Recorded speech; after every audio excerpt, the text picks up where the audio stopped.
La France a une nouvelle fois été frappée par un acte terroriste, barbare, lâche et inhumain. Nos premières pensées, dans ce moment très difficile, vont aux victimes et à toutes ces familles touchées par ce drame insoutenable.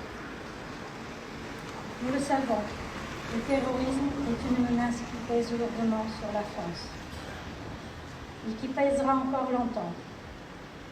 Nous sommes rassemblés aujourd'hui partout en France pour dire que jamais nous ne renoncerons à ce que nous sommes, un pays libre, fier et porteur d'espoir. Oui, ces moments sont une épreuve terrible.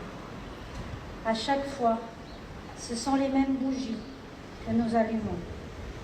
À chaque fois, les mêmes fleurs déposées. À chaque fois, les mêmes portraits de vie fauchés. Et cette fois-ci, des jeunes enfants parmi les victimes. Laura, Yanis, Mehdi, Kela, Ami. Contre ces horreurs, certains seront tentés de dire que nos mots, nos fleurs, nos bougies ne sont pas grand-chose. Ils seront pris par ces sentiments de colère, de haine.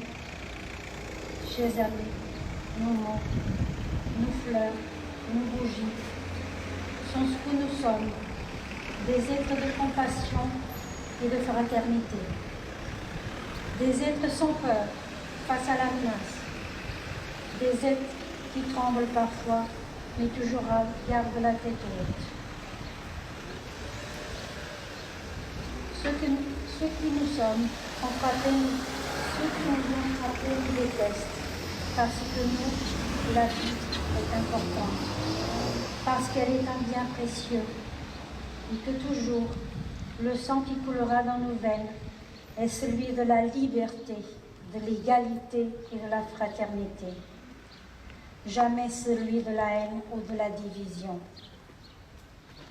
Ils ont voulu atteindre l'unité de la nation française, la seule réponse digne, responsable, de la France sera celle qui restera fidèle à l'esprit du 14 juillet, c'est-à-dire celle d'une France unie et rassemblée autour de ses valeurs. Ils nous feront bloc, c'est la seule exigence qui vaille aujourd'hui. Maintenant, je vous invite à observer tous ensemble une minute de silence.